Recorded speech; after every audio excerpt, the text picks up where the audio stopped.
Assalamualaikum warahmatullahi wabarakatuh. Perkenalkan, nama saya Lordun Mafiro dari Prodi Pendidikan Agama Islam. Di sini saya akan menjelaskan tentang problem-problem dalam sejarah pewahyuan Al-Quran dalam studi Islam, guna untuk memenuhi tugas akhir dari Bu Aida Effendi selaku dosen pengampu mata kuliah pengantar studi Islam. Tahu gak sih kalian apa itu permasalahan dalam sejarah pewahyuan Al-Quran? Pasti nggak tahu. Dalam pewahyuan Al-Quran memiliki beberapa aspek. Yang pertama, proses pewahyuan. Al-Quran diwahyukan kepada Nabi Muhammad SAW selama periode 23 tahun, dimulai pada tahun 610 Masehi di Gua Hira. Proses pewahyuan ini dibagi menjadi dua fase utama. Yang pertama, periode Mekah, berlangsung selama 13 tahun pertama. Wahyu yang turun pada periode ini lebih banyak berfokus pada akidah, tauhid, dan etika. Ayat-ayat yang diwahyukan pada periode ini umumnya lebih pendek dan puitis. Yang kedua yaitu periode Madinah, berlangsung selama 10 tahun setelah hijrah ke Madinah. Ayat-ayat pada periode ini lebih banyak berkaitan dengan hukum syariah, hubungan sosial, pembentukan komunitas muslim. Ayat-ayat ini biasanya lebih banyak dan detail. Yang kedua, konteks histori dan sosial. Al-Quran turun dalam konteks spesifik dari masyarakat Arab abad ke-7. Pembahasan meliputi yang pertama, asbabun nuzul, sebab-sebab turunnya ayat yang memberikan pemahaman tentang konteks khusus di mana ayat-ayat tertentu diwahyukan. Yang selanjutnya, kondisi sosial, situasi sosial, politik, dan budaya masyarakat Arab pra-Islam yang mempengaruhi kandungan wahyu, seperti praktik-praktik jahiliyah yang dikritik dan direformasi oleh Al-Quran. Interaksi dengan masyarakat, bagaimana wahyu Al-Quran merespons tantangan dan pertanyaan dari masyarakat pada waktu itu. Selanjutnya yang nomor 3, kanonisasi dan kompilasi Al-Quran. Proses pengumpulan dan penulisan Al-Quran menjadi mushaf standar, mencakup beberapa tahap penting loh.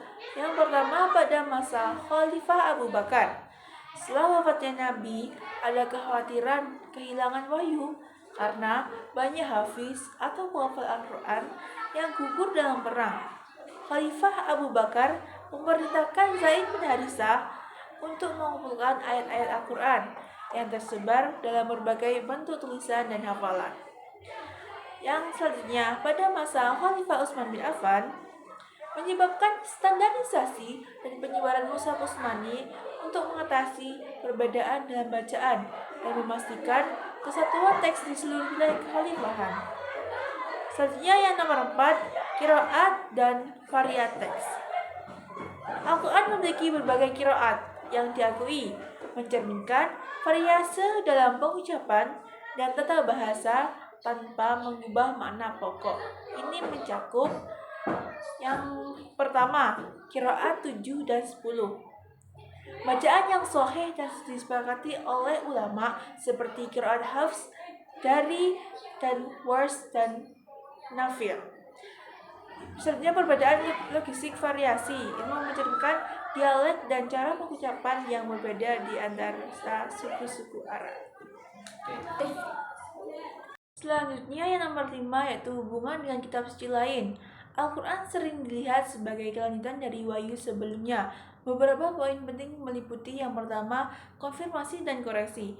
Al-Quran mengkonfirmasi beberapa ajaran dari kitab-kitab sebelumnya dan mengkoreksi apa yang dianggap sebagai distorsi atau kesalahan dalam penyampaian pesan-pesan Tuhan. Selanjutnya yang kedua yaitu pengakuan atas para nabi.